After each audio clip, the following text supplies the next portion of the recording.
जय शनिदेव। तो प्रिय भक्तजनों, आइए आज शनिवार के दिन सुनते हैं शनिवार की व्रत कथा। और हिंदू धर्म में शनिवार व्रत का बहुत महत्व है। यह व्रत शनि ग्रह के नकारात्मक प्रभावों से बचने के लिए और शनिदेव को प्रसन्न करने के लिए किया जाता है।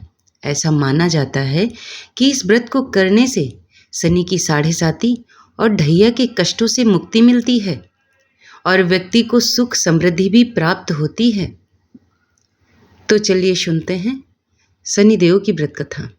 एक समय सूर्य, चंद्रमा, मंगल, बुध, बृहस्पति, शुक्र, शनि, राहु और केतु इन ग्रहों में आपस में झगड़ा हो गया कि हम सब में सबसे बड़ा कौन है। सब अपने आप को बड़ा कहते थे। जब आपस में कोई निश्चय ना हो सका तो सब के सब आपस में झगड़ते हुए इंद्रदेव के पास गए और कहने लगे कि आप सब देवताओं के राजा हो, इसीलिए आप हमारा न्याय करके बतलाओ कि हम नवों ग्रहों में सबसे बड़ा कौन है। राजा इंद्र इनका यह प्रश्न सुनकर घबरा गए और कहने लगे कि मुझ में यह सामर्थ्य नहीं है किसी को बड़ा या छोटा बतलाऊं। मैं अपने मुख से कुछ नहीं कह सकता, परंतु एक उपाय हो सकता है। इस पृथ्वी पर राजा विक्रमादित्य दूसरों के दुखों को दूर करने वाले हैं, इसलिए तुम सब मिलकर उन्हीं के पास जाओ, वहीं तुम्हारे प्रश्न का उत्तर देंगे। ऐसा वचन सुनकर सभी ग्रह देवता चलकर भूलोक में राजा विक्रमादित्य की सभा में उपस्थित हुए और अपने प्रश्न को राजा के सामने रखा। राजा उनकी बातें सुनकर बड़ी चिंता में पड़ गए कि मैं अपने मुख से किसको बड़ा और किसको छोटा बतलाऊं। जिसको छोटा बतलाऊंगा वही क्रोध करेगा। परंतु इनका झगड़ा निपटाने के लिए राजा ने एक उपाय सोचा कि सोना, चांदी, कांसा, पीतल, सीसा, रांगा, जस्ता, अभ्रक, लोहा आदि 9 धातुओं के 9 आसन बनवाए और सब आसनों को क्रम से, जैसे सोना सबसे पहले, लोहा सबसे पीछे बिछाए गए। तत्पश्चात राजा ने सब ग्रहों से कहा कि आप लोग अपने अपने आसनों पर बैठिए। जिसका आसन सबसे आगे है वह सबसे बड़ा और जिसका आसन सबसे पीछे उसे सबसे छोटा जानिए। चूंकि लोहा सबसे पीछे था और शनिदेव का आसन था, इसीलिए शनिदेव ने समझ लिया कि राजा ने मुझको सबसे छोटा बना दिया। इस पर शनि को बड़ा क्रोध आया और कहा कि राजा, तू मेरे पराक्रम को नहीं जानता। सूर्य एक राशि पर 1 महीना, चंद्रमा 2.25 महीने, मंगल 1.5 महीना और बृहस्पति 13 महीने, बुध और शुक्र 1-1 महीने, राहु और केतु दोनों उल्टे चलते हुए केवल 18 महीने एक राशि पर निवास करते हैं। परंतु मैं एक ही राशि पर 30 महीने तक रहता हूँ। बड़े बड़े देवताओं को भी मैंने भीषण दुख दिया है। राजन सुनो, रामचंद्र जी को साढ़े साती आई तो वनवास हो गया और रावण पर आई तो राम और लक्ष्मण से सेना लेकर लंका पर चढ़ाई कर दी, रावण के कुल का नाश कर दिया। हे राजा, तू अब सावधान रहना। राजा कहने लगा, जो कुछ भाग्य में होगा देखा जाएगा। उसके बाद अन्य ग्रह तो प्रसन्नता पूर्वक चले गए, परंतु शनिदेव बड़े ही क्रोध के साथ वहां सिधारे तथा कुछ काल बीतने पर जब राजा को साढ़े साती की दशा आई तो शनिदेव घोड़ों के सौदागर बनकर अनेक सुंदर घोड़ों के साथ राजा की राजधानी में आए। जब राजा ने सौदागर के आने की खबर सुनी तो अपने अश्वपाल को अच्छे अच्छे घोड़े खरीदने की आज्ञा दी। अश्वपाल ऐसे अच्छे नस्ल के घोड़ों को देखकर और उनके मूल्य को सुनकर चकित हो गया, परंतु तुरंत ही राजा को सूचना दी। राजा उनमें से एक अच्छा सा घोड़ा चुनकर उस पर सवारी के लिए चढ़े। राजा के घोड़े की पीठ पर चढ़ते ही घोड़ा जोर से भागा और बहुत दूर एक बड़े जंगल में जाकर राजा को छोड़कर अंतर्ध्यान हो गया और राजा अकेला जंगल में भटकता फिरता हुआ। बहुत देर बाद राजा ने भूख और प्यास से दुखी होकर भटकते भटकते एक ग्वाले को देखा। ग्वाले ने राजा को प्यास से व्याकुल देखकर उनको पानी पिलाया। राजा की उंगली में एक अंगूठी थी, उसने उसे निकालकर प्रसन्नता के साथ ग्वाले को दे दी और शहर की ओर चल दिया। राजा शहर में पहुंचकर एक सेठ की दुकान पर जाकर बैठ गया और अपने आप को उज्जैन का रहने वाला तथा अपना नाम वीका बतलाया।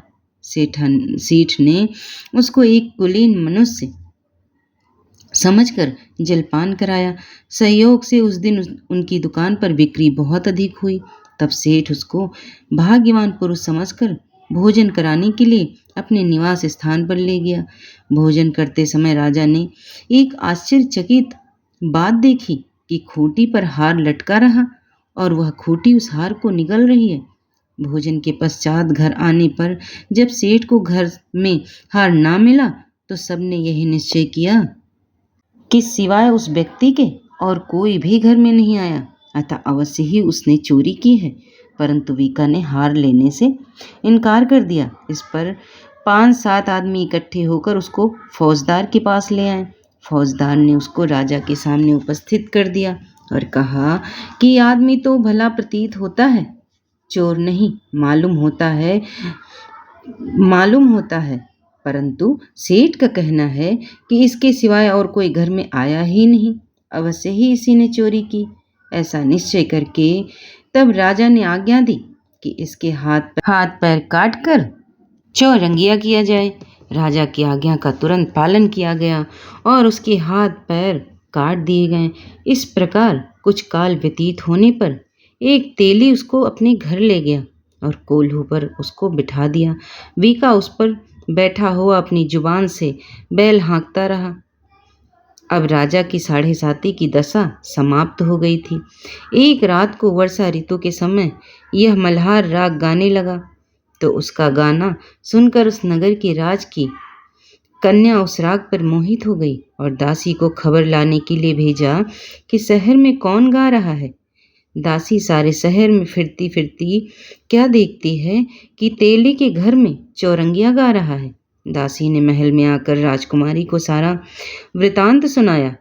उसी क्षण राजकुमारी ने अपने मन में यह प्रण कर लिया कि चाहे जो कुछ भी हो जाए, मुझे इस चौरंगिया के साथ विवाह करना है। प्रातःकाल होते ही जब राजकुमारी को दासी ने जगाना चाहा, तो राजकुमारी अनशन व्रत लेकर पड़ी रही। तब दासी ने रानी के पास जाकर राजकुमारी के ना उठने का वृतांत कहा। रानी ने तुरंत ही वहां पर आकर कुमारी को जगाया और उसके दुख का कारण पूछा। तो राजकुमारी ने कहा कि माताजी, मैंने यह प्रण कर लिया है कि तेली के घर में जो चौरंगिया है उसी के साथ विवाह करूंगी। रानी ने कहा, पगली, यह क्या बात कर रही है? तेरा विवाह तो किसी देश के राजकुमार के साथ किया जाएगा।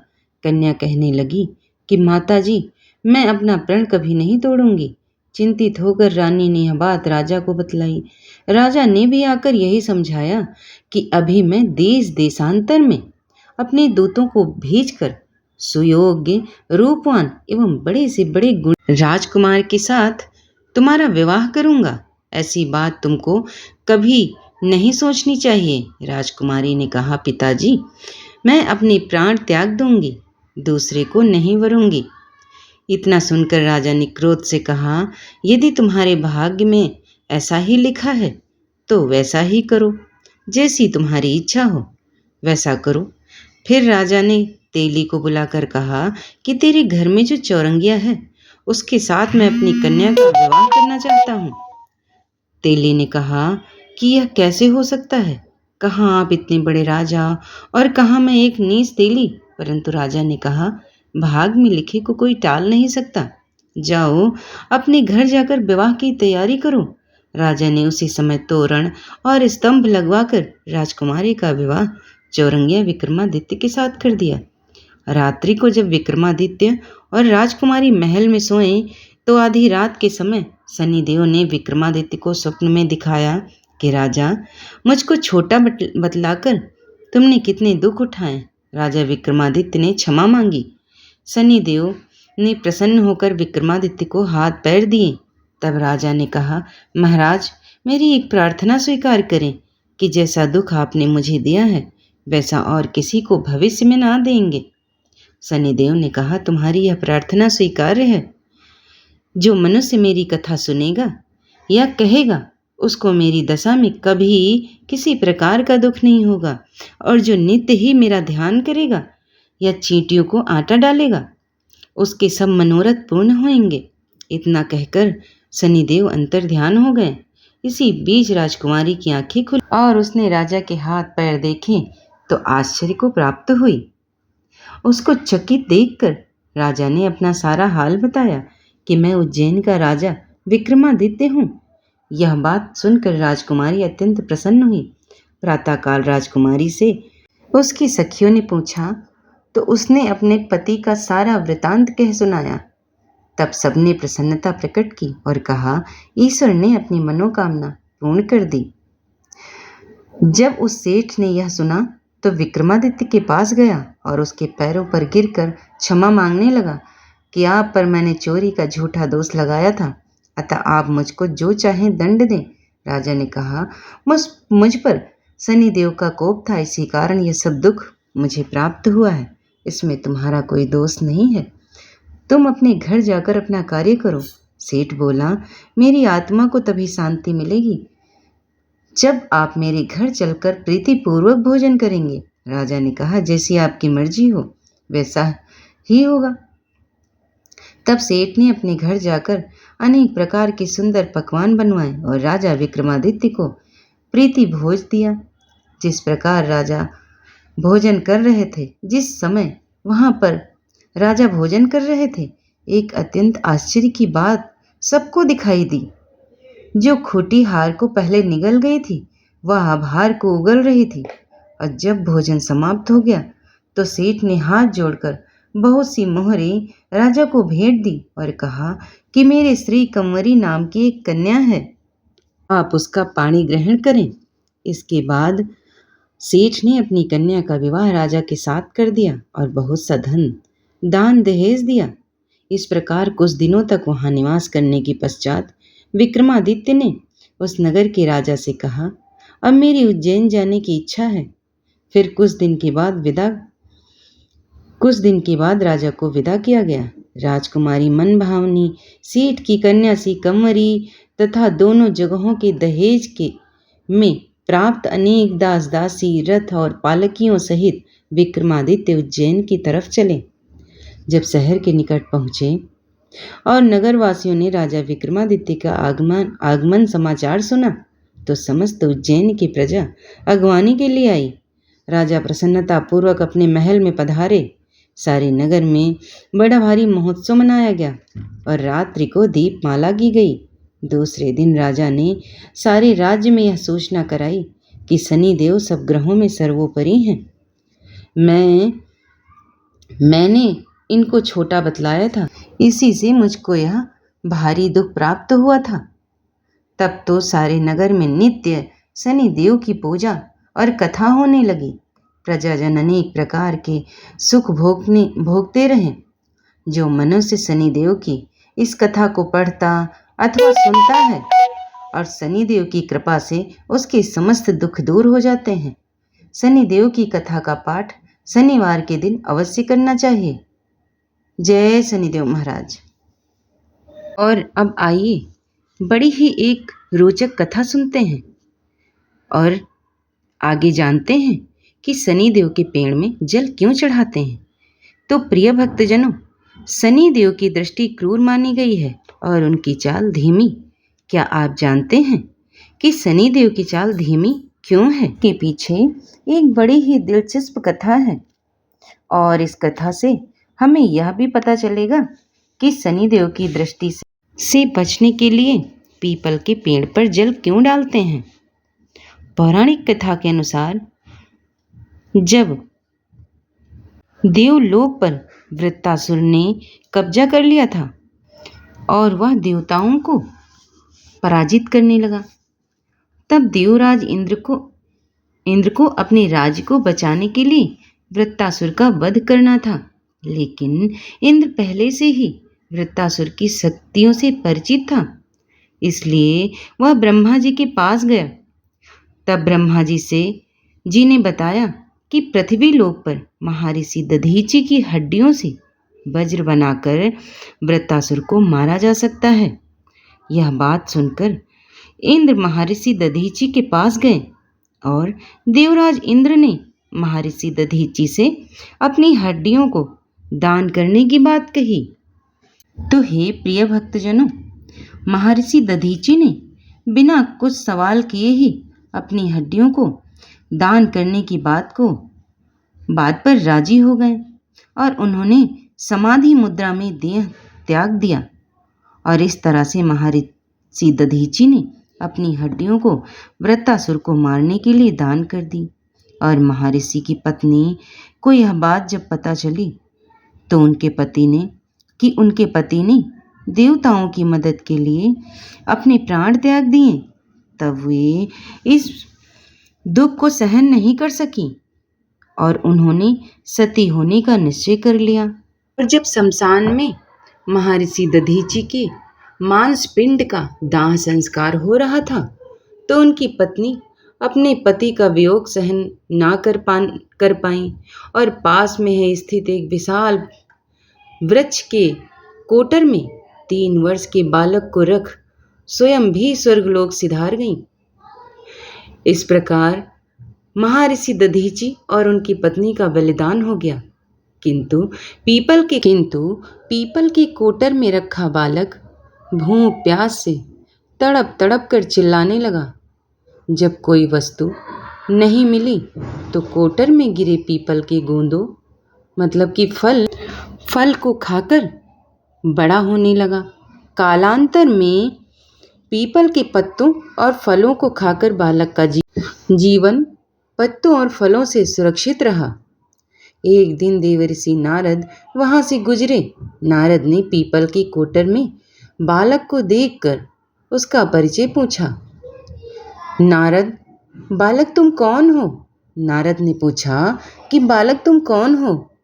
बालक ने कहा, यही तो मैं भी जानना चाहता हूँ। फिर नारद बोले, तुम्हारे पिता कौन हैं? बालक ने कहा, यही तो मैं भी जानना चाहता हूँ। तब नारद ने ध्यान धर देखा। नारद आश्चर्यचकित हो बताया कि हे बालक, तुम महान दानी महर्षि दधीचि के पुत्र हो। तुम्हारे पिता की अस्थियों का वज्र बनाकर ही देवताओं ने असुरों पर विजय पाई थी।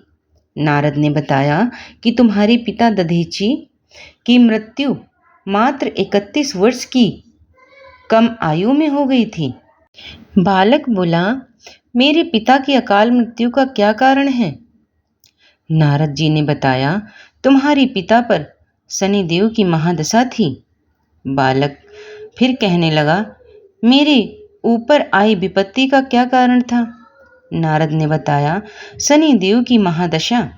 इतना बताकर देवर्षि नारद ने पीपल के पत्तों और गोंदों को खाकर यानी फलों को खाकर जीने वाले बालक का नाम पिपलाद रखा और उसे दीक्षित किया। नारद के जाने के बाद बालक पिपलाद ने नारद के बताए अनुसार ब्रह्मा जी की घोर तपस्या कर उन्हें प्रसन्न किया। ब्रह्मा जी ने जब बालक पिपलाद से वर मांगने को कहा तो पिपलाद ने अपनी दृष्टि मात्र से ही किसी भी वस्तु को जलाने की शक्ति मांगी।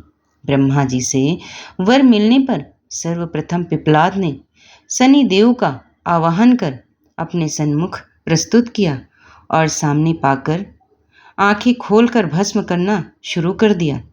शनिदेव ने शमशीर जलने लगे और ब्रह्मांड में कोलाहल मच गया। सूर्यपुत्र शनि की रक्षा में सारे देव विफल हो गए। सूर्य भी अपनी आंखों के सामने अपने पुत्र को जलता हुआ देखकर ब्रह्मा जी से बचाने की हेतु विनय करने लगे। अंततः ब्रह्मा जी स्वयं पिपलाद के सन्मुख पधारे और शनिदेव को छोड़ने की बात कही, किंतु पिपलाद तैयार नहीं हुए। परंतु ब्रह्मा जी ने एक के बदले दो वर मांगने की बात कही।